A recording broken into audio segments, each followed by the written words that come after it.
देखिए, आपका जो मेडिकल ग्राउंड में जब आप रिटायरमेंट लेते हैं, तो इसका कई सारे ग्राउंड्स हो सकता है, जिसमें से एक है कि आपका अनुलिंग। तो ये अनुलिंग क्या है, पहले ये बता देते हैं। देखिए, जब आप फर्स्ट टाइम लो मेडिकल कैटेगरी होते हैं, तो आपका जो कैटेगरी है, ज़्यादातर क्या है, टेम्पोररी बेसिस पे 6 मंथ्स रखा जाता है, जिसे T24 कहा जाता है। ठीक है, 24 वीक्स के लिए, इसलिए T24 बताया जाता है। तो टेम्पररी से जब आप परमानेंट हो जाते हैं, जब भी आप परमानेंट होते हैं, यानी कि फर्स्ट टाइम जब हुआ, उसके बाद फिर 2 साल बाद फिर आपका रिकट होगा। जब भी आपका रिकट होगा, तो आपका एक सुटेबिलिटी कम रिटेंशन सर्टिफिकेट बनता है। यानी कि उसमें आपको ऑप्शन दिया जाएगा कि आपको जो फिल्टर्ड अपॉइंटमेंट दिया जा रहा है, वो अपॉइंटमेंट में आप नौकरी करना चाहते हैं या नहीं चाहते हैं।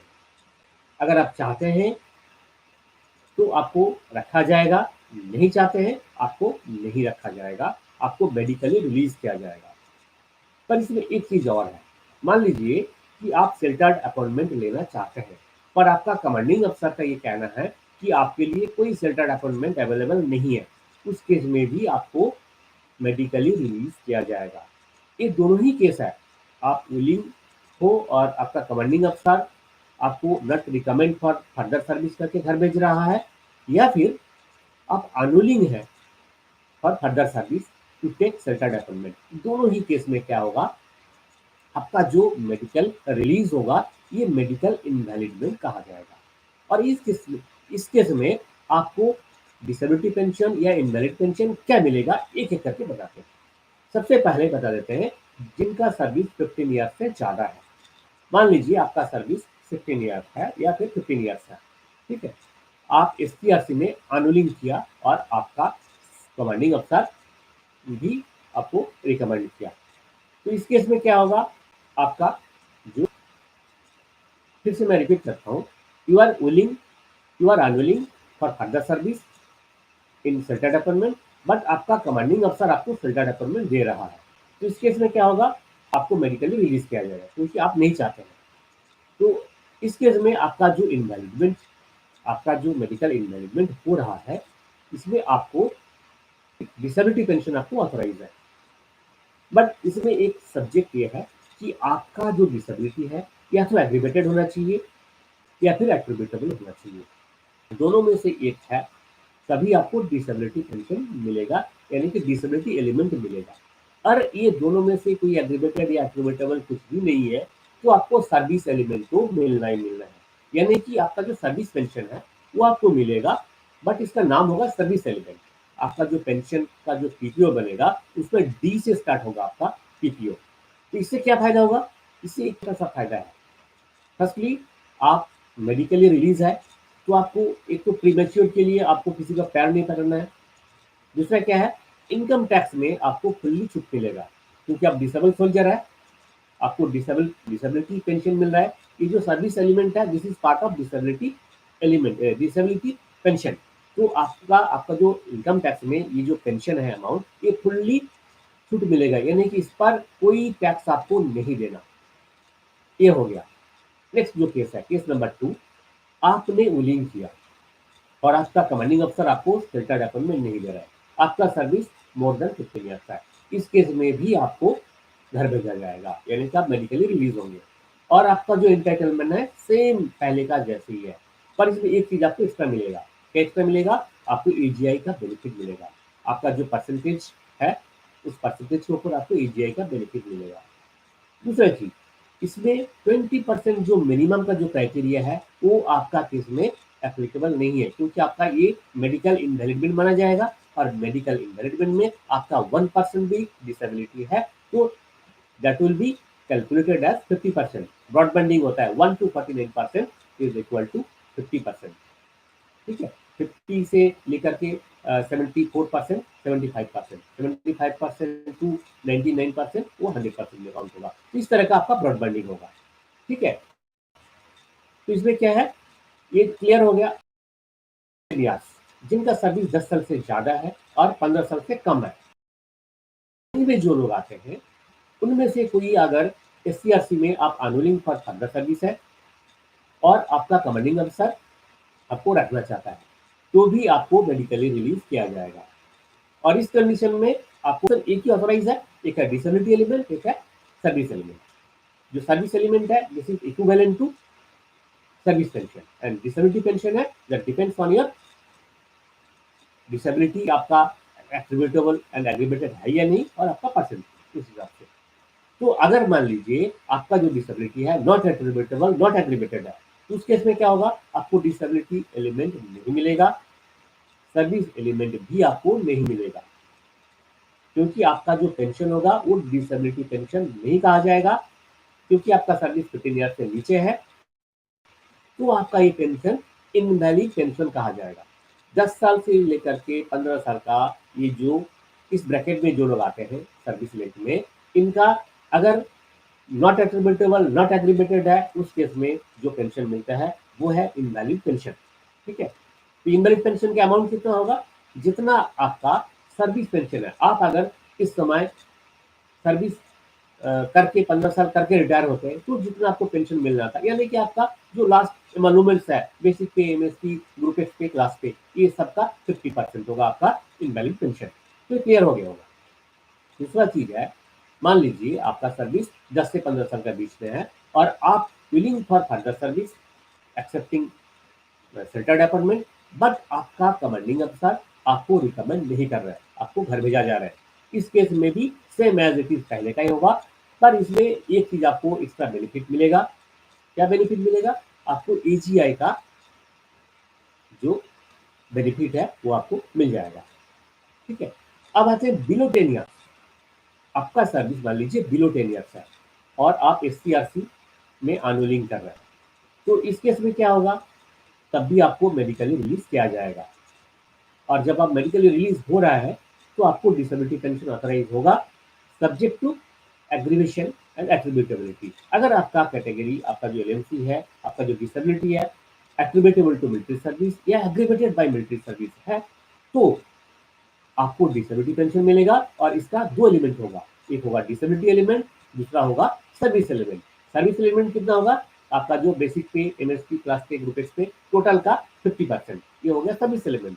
डिसेबिलिटी एलिमेंट कितना होगा, 30% ऑफ दैट अमाउंट, यानी कि आपका जो टोटल अमाउंट जिसके ऊपर पेंशन बना, उस अमाउंट का 30% होगा आपका 100% डिसेबिलिटी। मान लीजिए आपका 50% डिसेबिलिटी है, तो आपका कितना होगा, 15% ऑफ दैट अमाउंट, ये होगा आपका डिसेबिलिटी पेंशन। पर डिसेबिलिटी पेंशन मिलने के लिए क्राइटेरिया वही सेम है, एट्रीब्यूटेबल या फिर एग्रीगेटेड होना चाहिए। और मान लीजिए आपका जो कैटेगरी है, जो डिसेबिलिटी है, नॉट एट्रीब्यूटेबल नॉट एग्रीगेटेड है, और आपका सर्विस बिलो 10 ईयर्स है, इस केस में क्या होगा, इस केस में आपको इनवैलिड पेंशन मिल सकता है, पर उस पर भी कंडीशन है, सबको नहीं मिलता है। ऐसे बहुत लोग गलती करते हैं, क्योंकि ये चीज मैंने देखा, बिल्कुल प्रैक्टिकल केस है, एविडेंस है, मेरे सामने है। उनको कहा गया था कि भाई तुम अनुलिंग कर दो और तुम्हें इनवैलिड पेंशन मिल जाएगा। सर्विस कितना था, 6 साल था। तो उस बेचारे ने तो अनुलिंग करके घर आ गया, घर आने के बाद पता चला उसका नॉट एट्रीब्यूटेबल नॉट एग्रीगेटेड था, सर्विस 10 साल से कम था, रिटायर किया था 2006-7 में। बेचारे को कोई भी पेंशन नहीं मिला, ना इनवैलिड पेंशन ना डिसेबिलिटी पेंशन, क्योंकि उस समय का जो रूल था कि 10 साल से नीचे वालों को इनवैलिड पेंशन ऑथोराइज नहीं है। पर अब 2020 में आके ये रूल थोड़ा सा चेंज हुआ। क्या चेंज हुआ कि 10 साल से नीचे वालों को भी इनवैलिड पेंशन मिलेगा, पर उस पर एक थोड़ा सा क्राइटेरिया जोड़ा गया कि आपका जो डिसेबिलिटी है वो इस तरह का होना चाहिए कि you are fully incapacitated for civil and military, दोनों ही काम के लिए आप बिल्कुल जब अनकैपेबल रहते हैं, आप दोनों ही काम के लिए अनफिट रहते हैं, civil service and military service, तभी आपको ये इनवैलिड पेंशन मिलेगा बिलो 10 ईयर्स केस में। तो सबको नहीं मिलेगा, पर इसमें भी कुछ गलतियां है गवर्नमेंट का, गवर्नमेंट की तरफ से ऐसे नहीं होना चाहिए। देखिए जो सिविल सर्वेंट है उनके लिए भी ये डिसेबिलिटी पेंशन, इनवैलिड पेंशन सब कुछ ऑथराइज होता है, पर उनके लिए क्या क्या क्राइटेरिया है, डीओपीएम पीडब्ल्यू का जो लेटर है जानते हैं, 2019 में जाके रिलीज हुआ था, गवर्नमेंट सैंक्शन किया था, इसमें क्लियर बताया गया कि आप ये जो जॉब कर रहे हैं उस जॉब के लिए अगर इनकैपेसिटेड है तो आपको इनवैलिड पेंशन मिलेगा बिलो 10 ईयर्स केस में। पर मिलिट्री केस में क्या है कि आपका जॉब में आप अगर अनफिट है केवल मात्र, तो आपको इनवैलिड पेंशन नहीं मिलेगा। आपको आप सिविल में जाने के बाद कौन सा जॉब मिलेगा, क्या करेंगे, इसमें अगर अनफिट आएंगे तभी आपको इनवैलिड पेंशन मिलेगा। तो ये हाइपोथेटिकल बात हो गया, है कि नहीं? आप सिविल में जाएंगे, सिविल का जॉब है, आपके लिए कोई जॉब लेके बैठे नहीं है सिविल में। मिलिट्री अथॉरिटी हमें कोई जॉब प्रोवाइड नहीं करते हैं, हमें खुद एग्जाम देना पड़ता है, फाइट करना पड़ता है, जॉब लेना पड़ता है। ये बिल्कुल पर्सनल मामला है। इस पर गवर्नमेंट का कोई अधिकार नहीं है कि आप सिविल में जाने के बाद आप क्या होगा उस पर विचार करके आपको अभी से आपका पेंशन रद्द कर दे। तो ये बहुत गलत बात है। ये चीज, ये इशू जो है गवर्नमेंट ऑफ इंडिया तक गया, मिनिस्ट्री ऑफ डिफेंस तक गया, और फिर वहाँ पे केस टेकअप किया गया। उम्मीद है कि ये भी जो रूल्स है ये इसका अमेंडमेंट आएगा, और जैसे सिविल में बताया गया कि आप अपने सर्विस में, जहाँ भी आप सर्विस कर रहे हैं, जो मिलिट्री सर्विस कर रहे हैं, उसमें अगर आप अनफिट है तो आपको इनवैलिड पेंशन दिया जाएगा। उम्मीद है बहुत जल्द ये रूल आ जाएगा, और आ जाने के बाद ऐसे बहुत लोग जो रिटायर होते हैं हर साल इस कंडीशन में, तो उनको काफ़ी राहत मिलेगा। देखिए, आपका सेंट्रल अपॉइंटमेंट अगर आपको नहीं मिला तो आपका जो है मेडिकली रिलीज हो जाएंगे आप। रिकॉर्ड का जो प्रोसेस क्या है कि रिकॉर्ड में जाने के बाद एक वहाँ पे बोर्ड ऑफ अफसर होते हैं, वो आपका जो डॉक्यूमेंट पूरा चेक करते हैं, और उस बोर्ड का जो रिकमेंडेशन है उस बेसिस पे आपका डिसीजन ऑर्डर निकलता है। ठीक है, तो ये प्रोसेसिंग में शायद होगा। अभी कोविड-19 की वजह से काफ़ी कुछ काम जो है पेंडिंग था, तो उम्मीद है अब आपका आ जाएगा बहुत जल्द। नेक्स्ट जो है मिस्टर संजीव कुमार, आपका क्या कहना है कि आपका service 17 years, sepoy rank, and आपका disability 15 to 19% and disability attributable to military service है, क्या मुझे डिसेबिलिटी पेंशन मिल सकता है? हाँ, आपका ये क्वेश्चन है, ये जो क्वेश्चन से बहुत लोग कंफ्यूज होते हैं। देखिए, आपका जो डिसेबिलिटी आपका 15 से 19% है, पर इस पर भी आपको डिसेबिलिटी पेंशन मिल सकता है। कंडीशन क्या है? अगर आप नॉर्मल रिटायर हो रहे हैं तो आपको आपका ये जो क्राइटेरिया है मिनिमम जो डिसेबिलिटी का और डिसेबिलिटी पेंशन, वो 20% होना चाहिए। आप प्रीमेच्योर जा रहे हैं तब भी आपका 20% मिनिमम होना चाहिए। और अगर आप मेडिकली इनवैलिड हो रहे हैं तो 1% इज इक्वल टू 50%। ठीक है, मान लीजिए आप SC/ST में अनविलिंग करके जा रहे हैं, घर जा रहे हैं, तो उस केस में आपका इनवैलिडमेंट शो होगा और आपको डिसेबिलिटी पेंशन मिलेगा, क्योंकि आप एट्रीब्यूटेबल तो है ही, तो आपको मिल सकता है। पर जो आप नॉर्मल रिटायरमेंट अगर जा रहा है, टर्म्स ऑफ एंगेजमेंट पूरा करके, तो आपको डिसेबिलिटी पेंशन नहीं मिलेगा, क्योंकि आपका 20% से कम है। नेक्स्ट है सुरेश चाहा जी, आपने 6 महीने का जो बेसिक ट्रेनिंग पूरा कर लिए हैं आप, और आपको IMB आउट किया जा रहा है। डिसेबिलिटी 20%, 2 ईयर है, और एट्रीब्यूटेबल है क्या मुझे? अच्छा, देखिए, आप अगर आपका एट्रीब्यूटेबल टू मिलिट्री सर्विस है, आपका बेसिक ट्रेनिंग जो है ट्रेनिंग पूरा हो चुका है, तो आपको मिलेगा। और आपको IMB आउट किया जा रहा है, और अगर एट्रीब्यूटेबल नहीं भी होता तब भी मिलना था। अगर वो बोर्ड आपको ये रिमार्क देते हैं कि आप fully incapacitated for civil and military, तब भी आपको इनडायरेक्ट पेंशन मिलना था, और इस केस में तो आपको मिलेगा, क्योंकि अभी लेटेस्ट जो ऑर्डर है उस हिसाब से रिक्रूट को भी सर्विस हटा दिया जाएगा, और आपको मेडिकल पेंशन भी मिलेगा। यार पटेल, आपका 20% में कितना डिसेबिलिटी पेंशन मिलेगा? देखिए पटेल साहब, इसका एक बहुत अच्छा जो है 2-3 वीडियो मैंने बनाया, उसमें डिटेल में जो कैलकुलेशन प्रोसेस मैंने बताया। फिर भी आपको बता देते हैं, आपका जो 20% बोल रहे हैं आप, केवल परसेंटेज से ही डिसेबिलिटी पेंशन नहीं मिलता है। अगर आपका एट्रीब्यूटेबिलिटी है, एट्रीब्यूटेबल या एग्रीबेटेड है, तभी आपको डिसेबिलिटी पेंशन मिलेगा। और इस पेंशन का क्राइटेरिया है मेनली जो 30% ऑफ योर लास्ट एमोलमेंट्स, वो होगा आपका 100% जो है डिसेबिलिटी का बराबर होगा। और ये 20% आपका ब्रॉडबैंड होकर 50% हो जाएगा, यानी कि 15% ऑफ योर लास्ट पे। लास्ट पे में क्या क्या आता है? आपका बेसिक पे, आपका MSP, आपका ग्रुप एक्स पे, आपका क्लास पे, ये सबको जोड़ करके जितना आएगा, इसका 15% होगा आपका डिसेबिलिटी पेंशन आपका केस में। अगर आप एट्रीब्यूटेबल या एग्रीबेटेड है तो तभी आपको मिलेगा। ठीक है, नेक्स्ट है मिस्टर अविनाश कुमार, आप P2 परमानेंट है, हाइपरटेंशन है, आप एट्रीब्यूटेड और एग्रीबेटेड दोनों में ही लिखा है, इन लिखा है।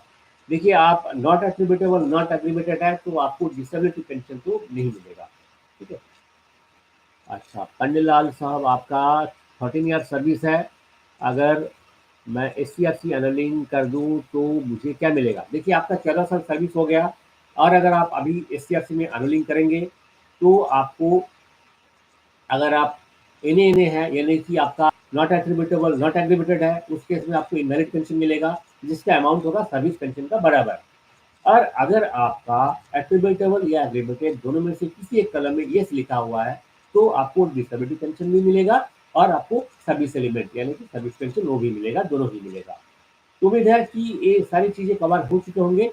और भी जो क्वेश्चंस है सिमिलर क्वेश्चंस है, आज का सेशन यही हम जो है विराम देंगे। और अगले सेशन में यानी कि अगले संडे 8:30 PM, हर संडे हम जो है लाइव सेशन में आते हैं, तो 8:30 PM अगले संडे फिर मिलेंगे आपसे। और आपका जो भी क्वारीज है कोशिश करेंगे सारे क्वारीज का जवाब देने के लिए। सेशन अटेंड करने के लिए सबको बहुत बहुत धन्यवाद। जय हिंद, जय भारत।